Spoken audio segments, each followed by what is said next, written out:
Well, hello there, and welcome to the Trending Now podcast for a Friday, July 21st, 2023. As always, it has been a busy week on Trending Now, which you can catch every Monday to Friday, 7 and 11:30 p.m. on CHCH and CHCH.com. Lots to get into. We'll be joined by Laura Sebben, of course, the producer of Trending Now. She's back from a quick vacay, so we'll get her thoughts on how that was. We'll talk to Kelly Botelho, as we normally do. She's been hosting Trending Now, and there was a new face on the Trending Now reporter desk this week. That was Emily Tayler, and she will be making her Trending Now podcast debut on today's show. So looking forward to catching up with Emily and everything she's been doing this week and how different it is than what she has been doing here at CHCH. And of course, you've seen her face if you tuned in to Morning Live, if you tuned into Trending Now, which of course we know you do. But excited to have her on the podcast coming up on today's show. But let's get right into it and recap the week that was.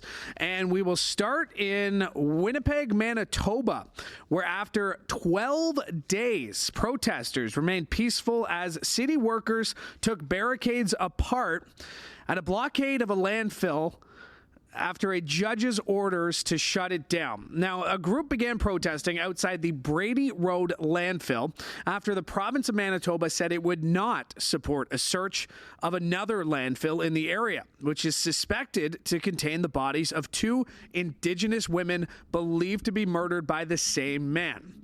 Now, the families of the women and the Assembly of Manitoba chiefs renewed their calls for the Premier to fund the search.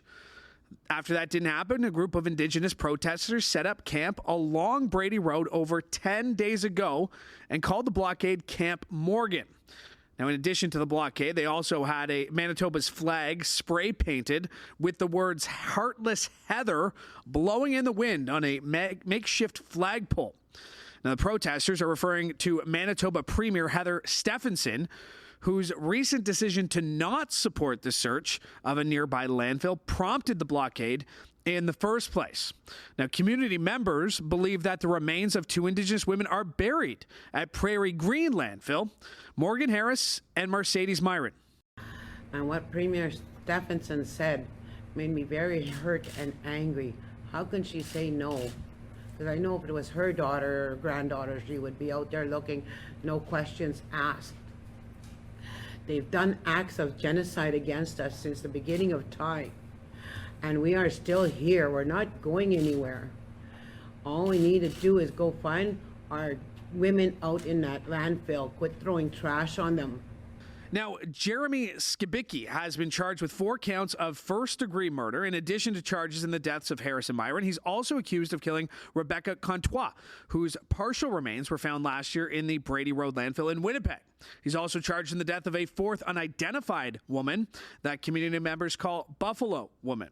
Now, the Assembly of Manitoba Chiefs, as mentioned, they renewed their calls this week for the province to support and fund the search. Premier had initially said no, citing safety concerns for searchers outlined in a feasibility report, and saying she doesn't want the findings to interfere with the judicial process when it comes to Skibicki's court case.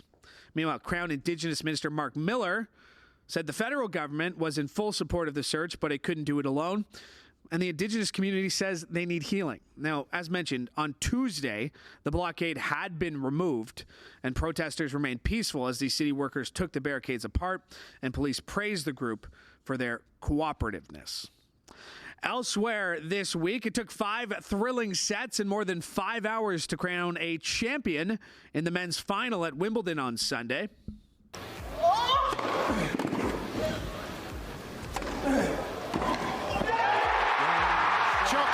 Is deposed as a new king of centre court, Carlos Alcaraz of Spain. But 20-year-old Carlos Alcaraz had those few hours cemented his legacy for a lifetime as he stopped 7-time Wimbledon champ Novak Djokovic as he claimed the title at the All England Club. Now, world number 1 ranked Alcaraz took down Djokovic, and for Djokovic, it was an emotional loss, but he was all class after the match. I did not win today, but I lost to a better player, and I have to congratulate him. And move on stronger, hopefully. Amazing. What a quality in the end of the match to when you had to serve it out, you came up with some big serves and big plays, so you deserve it. Absolutely. Congratulations. Amazing. Amazing. Now, to recap the match for you, Alcaraz was playing in his first Wimbledon final. He had lost the first set 6-1, but in the second set showed why he's the world number one, as he went on to win the second set, in a tie break. Now, that 85-minute set evened things out and prevented Djokovic from taking a 2-set lead. So Alcaraz would go on to win set 3, 6-1, which included him winning the longest game of the tournament, 26 minutes. 26 minutes to get 1 point.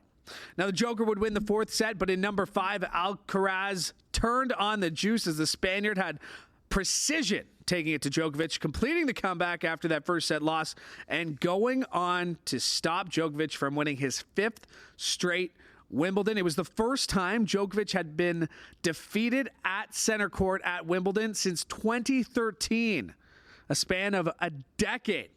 Now, Alcaraz won the second major of his very young career. And how about this? Since the 20-year-old was born, only 4 people had won the men's title before Alcaraz won.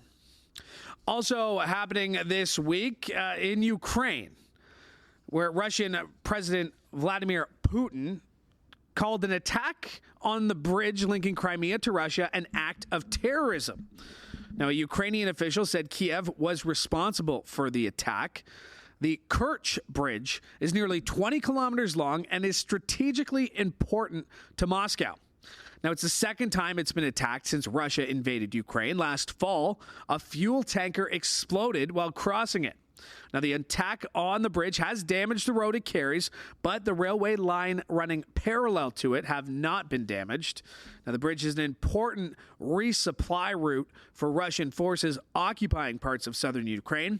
Meanwhile, Russia has halted a wartime deal that allowed grain to flow from Ukraine to countries in Africa, the Middle East, and Asia, where hunger is a growing threat.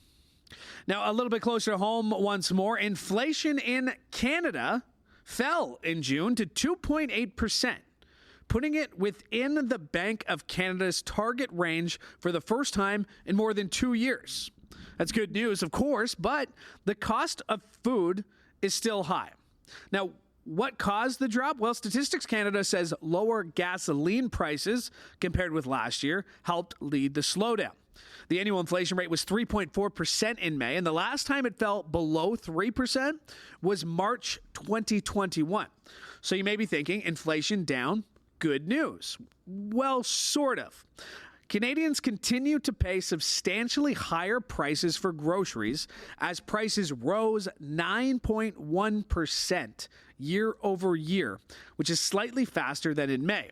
And core measures of inflation, which strip out volatility, have not eased as much.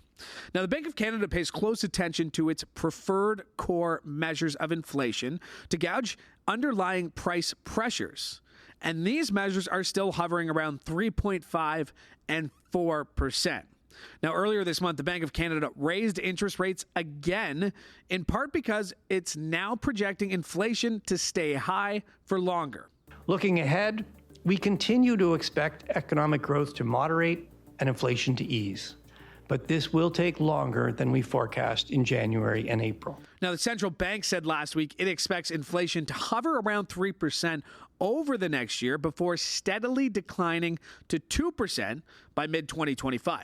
Now, while Tuesday's report shows inflation falling within the central bank's 1% to 3% range, the Bank of Canada has been adamant that it wants to see the rate at 2%. Now, the rate hikes are intended to choke off demand in the economy by making it more expensive for consumers and businesses to borrow. Now, that process is supposed to bring inflation down, though in the meantime, it's driving up the interest Canadians pay on their mortgages. We are also acutely aware that higher interest rates are making life more difficult for many Canadians.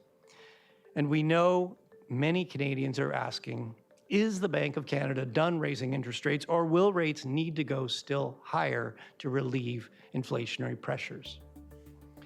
The short answer is we will be taking each decision based on the available information at the time. Now, mortgage interest costs were up more than 30% from June 2022, when Bank of Canada's key interest rate was 1.5%, compared with 4.75% for most of June of 2023. And with July's quarter percentage point rate hike, the central bank rate is now 5%. To some entertainment news, where country icon Sheryl Crow is joining a chorus of voices calling out singer Jason Aldean for his new music video for the song Try That in a Small Town. We'll try that in a small town, see how far you make it down the road. Now, while Crow says the song promotes gun violence, other critics add it takes aim at the Black Lives Matter movement, but Aldean and some fans are standing by it. Now, Aldean's new video features the singer in front of a courthouse as footage of protests and crime plays in the forefront. Now, much of the footage is from Black Lives Matter protests across the United States, which were in response to the 2020 police killing of George Floyd, an unarmed black man. But not all of it. There's actually a shot of a Toronto police cruiser, which was set on fire during protests against the G20 summit back in 2010. Now, as mentioned, critics say it targets the Black Lives Matter movement as it compares demonstrations against police violence to violent crime. Carjacking old lady at a red light, pull a gun on the owner of a liquor store. So it's really trying to paint with broad strokes that, minoritized people, poor people, other folks are just out in the streets burning cars or shouting at police. And it's not talking about the reasons why people are out in the streets, right? That these are these are movements against police brutality. Now, as in the video, Aldean stands in front of the Maury County Courthouse in Tennessee, which was the site of several incidents of racial violence, including the 1927 lynching of a black man and the Columbia race riots in 1946. Now, Aldean responded to critics online this week saying, "There is not a single lyric in the song that references or points to it, and there isn't a single video clip that isn't real news footage." He adds the song for him, quote, refers to the feeling of a community that I had growing up, where we took care of our neighbors regardless of differences in background or belief. And fans are standing by him. So if I can, I'm going to put that song in the background of every single one of my videos. And if you're a real, true American, you will too. I thought the arts were supposed to evoke emotion and spark conversation, and if you turn on the radio, you hear so many graphic, provocative, and just objectionable songs. So people are upset about Jason Aldean over this patriotic song. You got to get a life. Now, the song and video hit #1 on the iTunes chart this week, even after Country Music Television pulled the video from its rotation. And some more high-profile critics weighing in as well. As mentioned, Sheryl Crow, a country icon and longtime gun control advocate, chimed in online saying there's nothing small town or American about promoting violence. Crow also calls him out for his pro-gun lyrics, as Aldean was performing on stage when the 2017 mass shooting at a Las Vegas music festival took place, which ended up killing 60 people. And for more on this topic and much more from the world of entertainment in a busy week, very pleased to be joined by the Trending Now producer and entertainment expert, Laura Sebben. Laura, how does he say? I mean, the quote here I read earlier was, it refers to the feeling of a community that I had growing up, where we took care of our neighbors regardless of differences in background or belief. It's Jason Aldean defending. But then he's like saying like these people's differences in backgrounds and belief will be taken care of in a small town. Yeah, absolutely. Like, it doesn't make any sense. And there's not a lyric in the song that references or points to it, which referring to, I guess, the Black Lives Matter criticism. Sheryl Crow coming out, that's a big deal, isn't it? I think so. Like, she's very much been a voice in the country community for a while. Still played this song, though, at the Country Music Television Awards or something. It was the CMT Fest or CMA Fest or something like that. Yeah. I think it was like a pre-recorded thing that CMA decided to just air anyways, which was, and I like how he's like, by the way, this song came out in May. And I'm like, yeah, well, most people who like care about, you know, Black Lives Matter and like racial protests and police reform for Black people aren't listening to your music, Jason Aldean. So they probably didn't go search out this song and be like, well, what do these lyrics sound like? It was the video that triggered all of this, because I also think had he not paired the visuals that he put in the video with the song, it probably also would have just been glossed over and nobody really would have cared that much. But it was literally try carjacking an old lady here or something. Yeah, like and that. then showing like specifically the state of emergency news broadcasts in Georgia after people were protesting after police beat up and killed a Black man named Tyree Nichols. Like, that in of itself, like, you just made it about race by putting that in there. Even if you didn't mean the song was about race, like, you made it about that with those visuals. If you're going to shoot somewhere, the Maury County Courthouse, that too. Tennessee, like, you would think that there'd be some sort of, hey, like, maybe this is sending a wrong message. 100%. Like, this is, like, it seems hard for this not to be intentional and for him to come out and deny. And like, if he just came out and said, yeah, you know, I don't believe in the Black Lives Matter movement. Not that anyone would respect him any less, it would just be like, be honest. And, you know, you could give him the benefit of the doubt and say maybe he had no say in where the music video was filmed. He just showed up. Maybe he didn't know how it was going to be edited together. But if you see his Instagram posts and his wife's Instagram posts, like, they're making America great again, people. So like, I really do believe he knew what was going on and was like, yeah, this will show him, because they have blinders on, those kinds of people. I like you say, I mean, between the Morgan Wallen stuff, you know, a year ago, I mean, it would be hard to be somebody of the you know, African American community supporting country when you see things like this. Yeah, and I bet it's really tough for the Black people who are already a part of country, like Darius Rucker and Nico Moon and what's her name, Mickey Guyton, I think her name is, and like knowing that the people who you share this community with think these things about you. Yeah, it's scary stuff. It's unfortunate that, I mean, we're talking about this. It's 2023, so we're talking about some pretty weird stuff. Let's get lighter a little bit by talking Barbie. I was at the premiere showing. I didn't go see the movie. My mom asked me after the fact. She's like, did you see either of them? I'm like, no, Mom, I did my job and then I went home. Yeah. First of all, the second Barbie showing started at 6:40. We were live at 7:15 or whatever, so I couldn't have seen it anyway. How has your anticipation of these movies gone up or down? I know, you know, we talked about it a little bit yesterday. We're talking about it today. Emily Tayler's talking about it. Just the bombardment of Barbie stuff in your face. Like, I was at Fortino's. There were Barbie-themed cupcakes ready to go. I'm sure it wasn't officially licensed stuff. Yeah. But, I mean, like, if you're having a Barbie party, has that turned you off at all? Or is that just marketing? That's what we do in 2023? No, I don't think it's like that's what we do in 2023. But when was the last time that you remember a movie being marketed like this? Like Jurassic Park, Jurassic World. I mean, all but like big blockbusters. All these people, like the marketing campaign, like with, you know, you have toys and yada yada, but like this has gone beyond toys. Like, you use suitcases, you have meals, like what else Barbie have I seen? Dream houses just showing up. Like Airbnbs and stuff. And I feel like we've been so lax with like movies lately, where we're just like, whatever, it's going to come out on streaming, or, I have no desire to see it.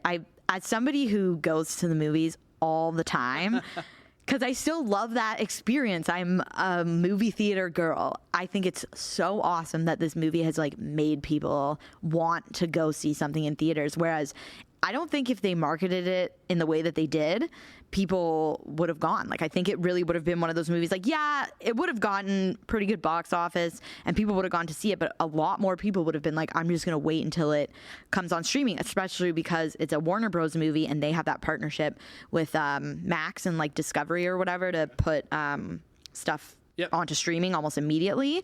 That's part of the reason why Oppenheimer is being released with Universal, because Christopher Nolan was like, F that. I don't want to do that. Movies. I want all the IMAX screens too. But yeah, sorry, Mission Impossible. I think it's really exciting that people are wanting. It's made people want to go to the movies again, and I love that. Well, they're saying between Mission Impossible still in theaters, Spider-Man's still there too. I'm sure it's kind of at Indiana Jones as well, I believe. Is still there. Indiana Jones was still there. So Matt and I, our camera guy, got there yesterday, and like we were kind of sitting outside thinking, because we had to go to a different theater, so people started to come out. And so we ended up like just running towards them, like, "Did you come out of Barbie? Like, did you come out of Barbie?"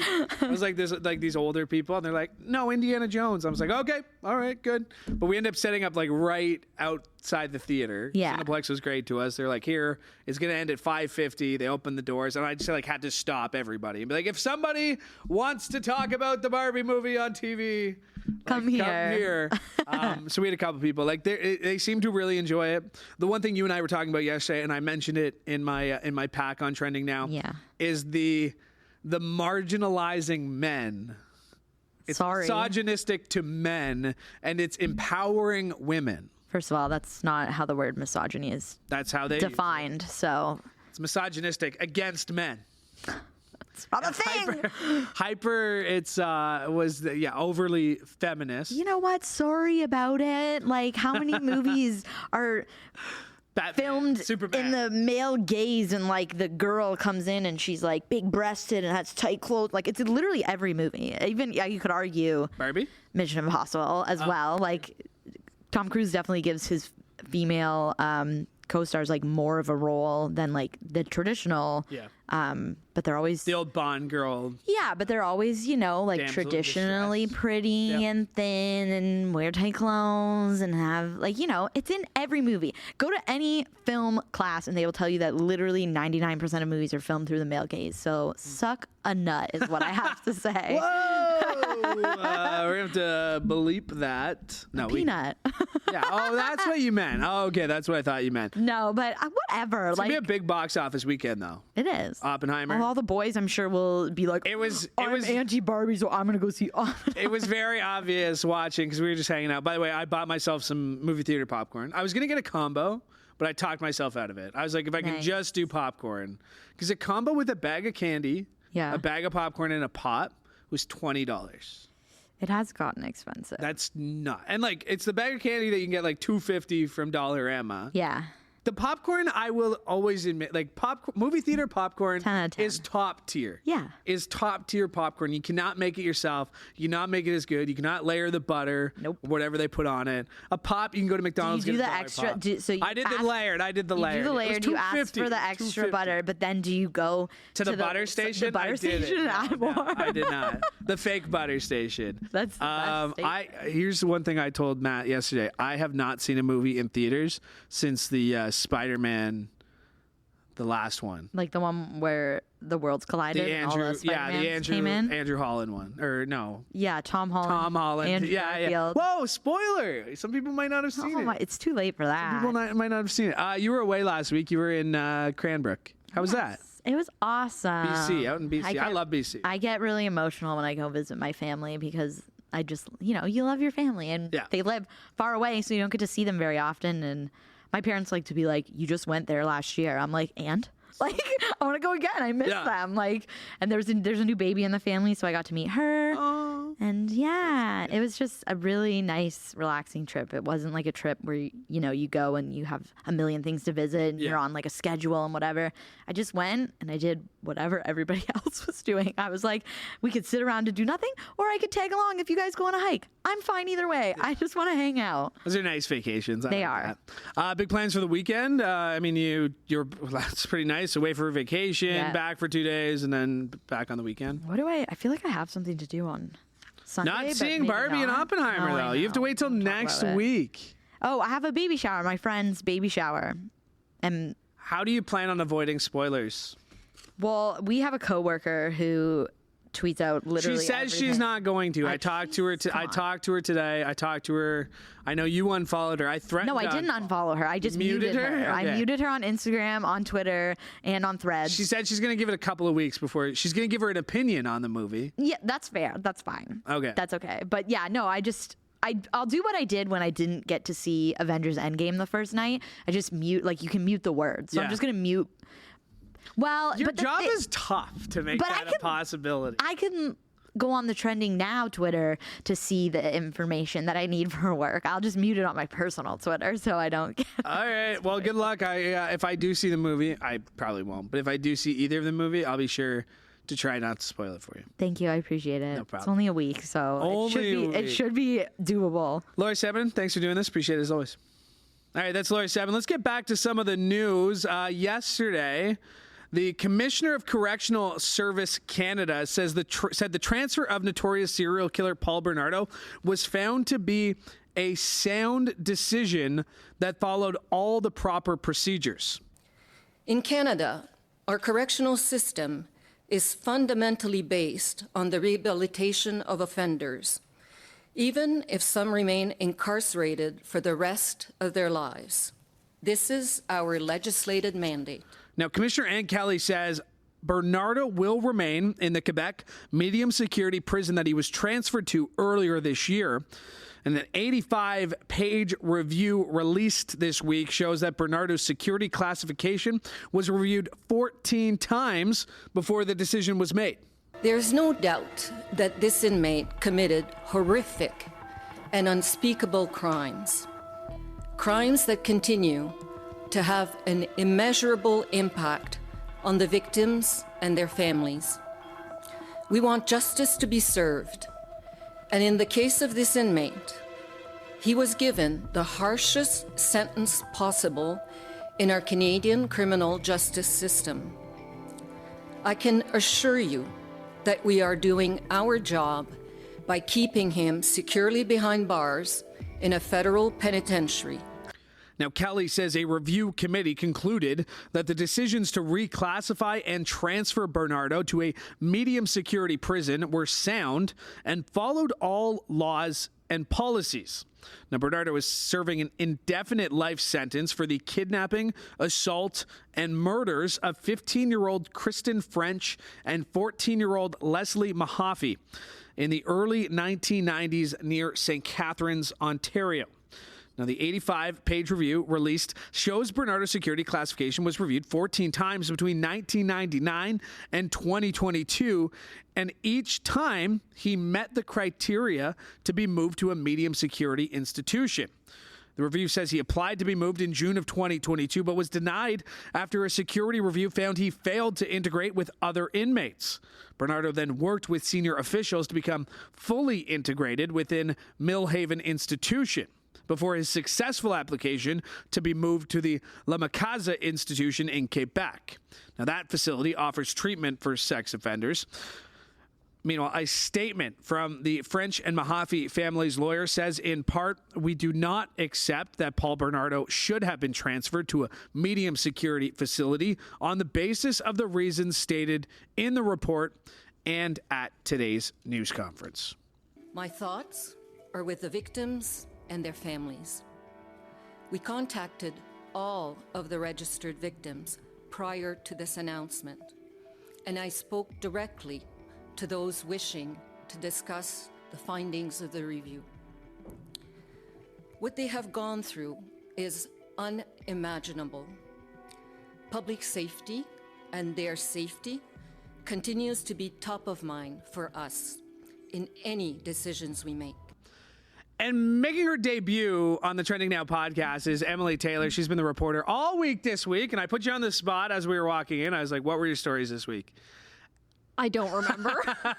I'm very honored to be here on the podcast for the first time, but my memory, I can't remember what I did yesterday. You did Women's World Cup, and I know that because yesterday I did Barbie, and you did Women's World Cup, and today I'm recapping the Canada game, and you're doing Barbie. And you got the whole fit for it. I know this is podcasting, so it's audio, but you went all out today. I did. This feels much more the natural order where I'm going to talk about Barbie and you're going to talk about soccer. I'm looking forward to the Barbie movie for so long. I have a Barbie t-shirt that I thrifted, my bright pink pants. I have white cowboy boots on.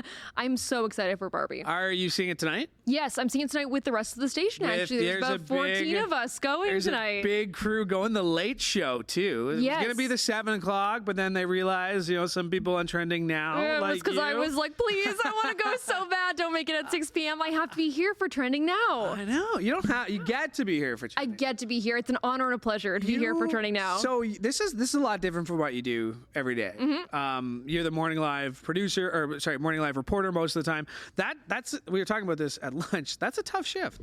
It's very early hours. Yeah, for sure. It's 3:30 in the morning. You roll into the station, and then you're live from 6 a.m. to 9 a.m. And it's very much hyper-local breaking news. And this is, I come in, and they're like, can you talk about Barbie today? And I'm like, yes, I can talk about Barbie today. What is it like? Because I do like to check in with the reporters who come in, because it is different. It is more sometimes internationally focused stories. How do you look at your role as a Trending Now reporter and putting together a story that way? It is different. You're right. I very much enjoy national, international news as well. It's something that I follow, so I feel like that's always been nice.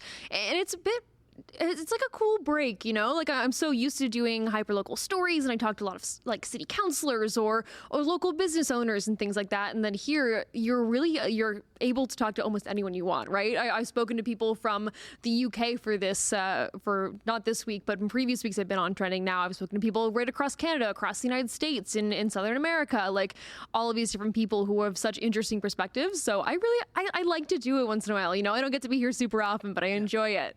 Your story today, as you mentioned, you're working the Barbie angle. What have you taken away so far today? Barbie. Okay, I'm not doing Barbenheimer. Okay, yeah. Many people are, but not as many as I thought were going to do Barbenheimer in a row. They're seeing Barbie one night and then Oppenheimer another night.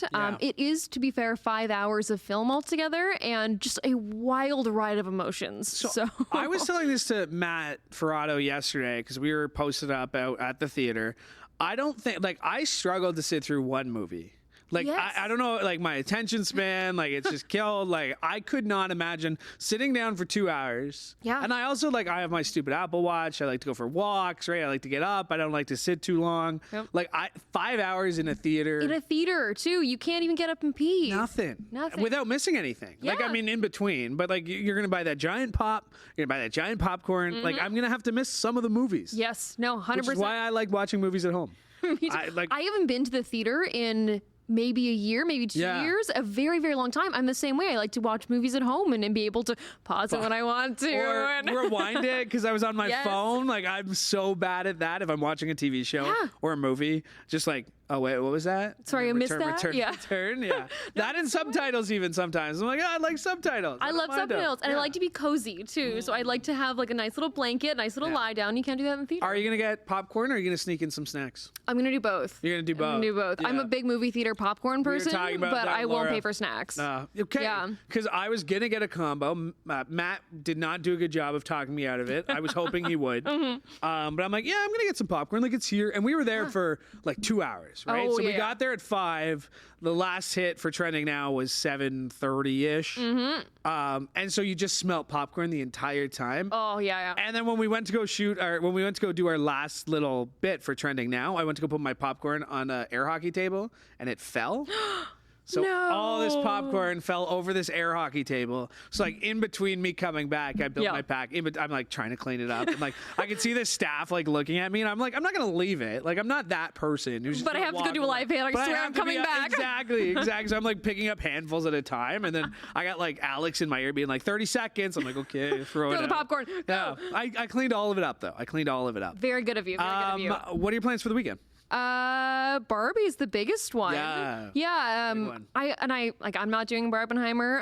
I heard a really interesting stat though I've learned today that a fifth of tickets sold for either one of the movies was someone who was purchasing tickets for the other movie at the same time too. Yeah. So maybe I'll go see Oppenheimer on the weekend. I don't know. Yeah, because so Cineplex said 345,000 ahead of time. 60,000 were for both. We bought tickets for both. and then 65% of those are seeing them in the same night. That's craziness. That is nuts. Yeah, so maybe I have to go see Oppenheimer. I don't know. I have some like plans with friends to play board games, but nothing crazy. Oh, that's nice. Yeah. That's nice. Should be a nice day. Mm-hmm. I'm just getting used to having my weekends back. Oh, right. Yes. So I'm pretty excited. I've been saying like all the cliches, like Mondays, am I right? Hump day, am I right? Oh, TGIF. it's Friday. I feel like I'm the most like annoying person. Like even like texting my buddies, I'm like Wednesdays, right? Am I right? Yeah, basically. Well, I have to introduce you to the semi-weekly or bi-weekly morning live tradition then, which is Chip Day. Which technically, the evening team does benefit from, but it is a morning live tradition. Every 2 weeks on payday on Thursdays, someone brings in several bags of chips, and then it's Chip Day. So you get to go from Mondays, am I right? Hump Day, Chip Day, and then, So TJF. Jason Gaidola got praised for his chip choice. Yes. And then I got there, and I was like, They're are fine. okay. They're fine. Like, I was expecting, first of all, some of them were like selection brand, which I have no problem with. But for praise? I don't know. To start the show, Annette and Tim, I think we need to talk to them. I think so. Maybe they're just being nice. Maybe. He brought in 4 bags instead of our usual 3 as well, so maybe that's what got in a little bit of a And there bonus were point. backup chips, though, too. Oh, there were backup chips. I don't know. I always throw out a little praise whenever it's an interesting flavor of chips. So we like to find the weirdest flavor. I brought in a KFC chicken flavored one, and then I got praise for that. Did it taste like KFC chicken? Yeah, it wasn't half bad actually. It kind of just tastes like fried saltiness. I'm like, I always like chips. And then you get a bag and you're like, I don't want to eat chips again for a while. Yeah. I have no self-control really, so I really can't have snacks in my house. Yes. I will eat the entire thing in one go. I'm so bad at portioning things out for myself and be like, I've had a little taste. I'm full now. I should stop. It's so funny you say it because I was at cat sitting / house sitting for my friend last week. And like him and his wife have like all the snacks. Oh no. And I'm just like, what are you doing to me? Like there's a reason I don't have like Dunkaroos or fruit roll-ups or like I don't buy that junk. Yeah. Because I'm gonna eat it all instantly. Did you? Yeah. Oh yeah. They were like, what did you eat? I'm like, well, you had nothing in the fridge for me, so I had to eat snacks. They're like, okay, so we're not going to pay you. We're just going to give you snacks instead. Basically, yeah. Plus, also, it's in Burlington. I live in Niagara, so it's actually more convenient. It's actually more convenient for me to stay there. Oh, fair enough. And then drive come here. to work. Yeah. So anyway, well, welcome to the podcast. It was great to have you. We'll get you back here in a couple of weeks. Yeah, definitely. Next time I'm back on Trending Now. Awesome. Emily Tayler, everybody. And my thanks to Emily Tayler, making her Trending Now podcast debut, for joining me now. And someone who's been on almost every episode of the Trending Now podcast is Kelly Botelho, who's hosting Trending Now. Kelly, how are you? Good. How are you? Good. Barbenheimer, are you on the train? Are you over it yet? Like, because Sebben's not. I am. You're over it? I'm done. Like, I haven't even seen it. I don't want to see it now. Okay, so I couldn't say Barbenheimer yesterday on the show, and I literally couldn't say it, so I just started laughing. Yes, I heard. But I will try to say it again today on the show, so wish me luck. Yeah. And am I over it? I want to see Barbie. I don't really care that much to see Oppenheimer, though. Barbie's obviously a very popular toy that's been around since 1959. Yeah. Like, everybody knows Barbie. There's this idea that, this is just capitalism on capitalism on capitalism. Like, people are making money, people are spending money just to be Barbie. Like, you're not, like, all the Barbie, all the pink, all the marketing, that doesn't turn you off. I've never seen so much promotion for a movie that I can at least remember sticking out to me. Yeah. So if this movie sucks, it's going to be the biggest flop of the year, which I'm sure it doesn't suck. Yeah, but if it doesn't live up to this hype, Well, the one thing you and I were talking about, or I was talking about with someone, with the kids. In the interviews that I did yesterday, the amount of kids that were coming out, because it's PG-13, and you got to take it with a grain of salt, right? The movie is PG-13. Yeah. Parental guidance with anyone under 13. I think there's probably gonna be a lot of jokes that might fly over their heads.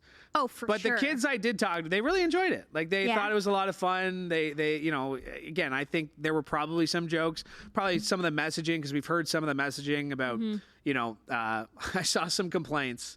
and again, I talked about this as part of my pack, was that right wing, it's anti-men. It's guilty of empowering women. Oh. How dare they? Exactly. They said, I think they said the word patriarchy 10 times in the movie. Yeah. And it's funny, you're seeing all these right-wing commentators have their little say, like Matt Gaetz and his wife Ginger, they walked a pink carpet wearing pink suits, trying to be all about it, and then immediately after shares pictures of her, his wife Ginger Gaetz shares pictures of her in the Barbie display that they have there walking, and then says, I wouldn't go see this movie.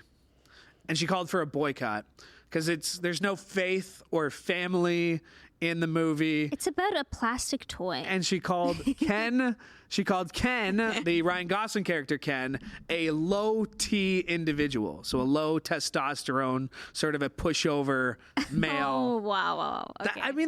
What are you expecting? It's a movie about Barbie.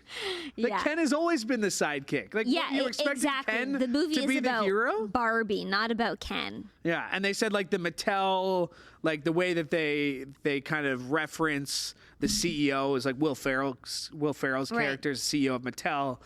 All the Mattel, the head office guys are all old white men. And it's that's how things are anyway. Yeah. They're not calling anything. Take a look at everywhere, anywhere right now. Anywhere and everywhere. It is I'll probably see it.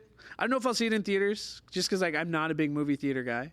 I haven't been to the movies in years, actually, since before the pandemic. I haven't seen a movie. So I didn't go during the pandemic, except the last weekend.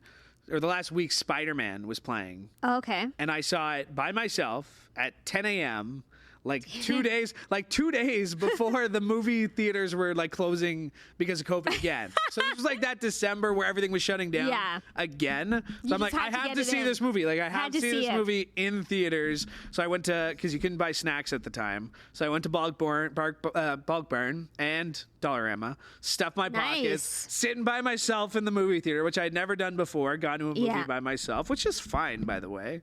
There's some stigma about I'm not going to judging movies. you. Someone out there, some people are listening to this out in the newsroom and thinking what a loser. I just sat by myself, watched my movie, and it was a matinee, it was an early day matinee, so it was $5. The ticket was a great deal. Wow. I would go to a movie by myself again. I have no shame in that. Movies are hard for me. Honestly, I'm the kind of person that falls asleep within 5 minutes of a movie, even if I love it. Yeah. It's really concerning, actually. Really? At this point, I don't. It's a hypnotized thing. Yeah. As soon as you're watching one thing. As soon as I'm comfortable in a comfortable chair, I will fall asleep. Yeah. So I do want to see Barbie in theaters. Maybe I'll go with my nieces and my sisters and whatnot, but hopefully I stay awake. I did buy popcorn. I mentioned that a couple times. You got to buy movie theater popcorn. They don't the do only it any reason better. to go. Only reason. Yeah. And yesterday I bought it. I didn't even see a movie. I bought popcorn, had it to go. It's the best. And I don't know why I went large. Should have went small. Only ate half of it. Half of it's still at home. So I should have only gotten But it's a small. still good. It's still good. It's still good. And you know what you should have done? I always get the ketchup packets. Ooh. For the seasoning. Oh, the seasoning. I thought you meant actual ketchup packet.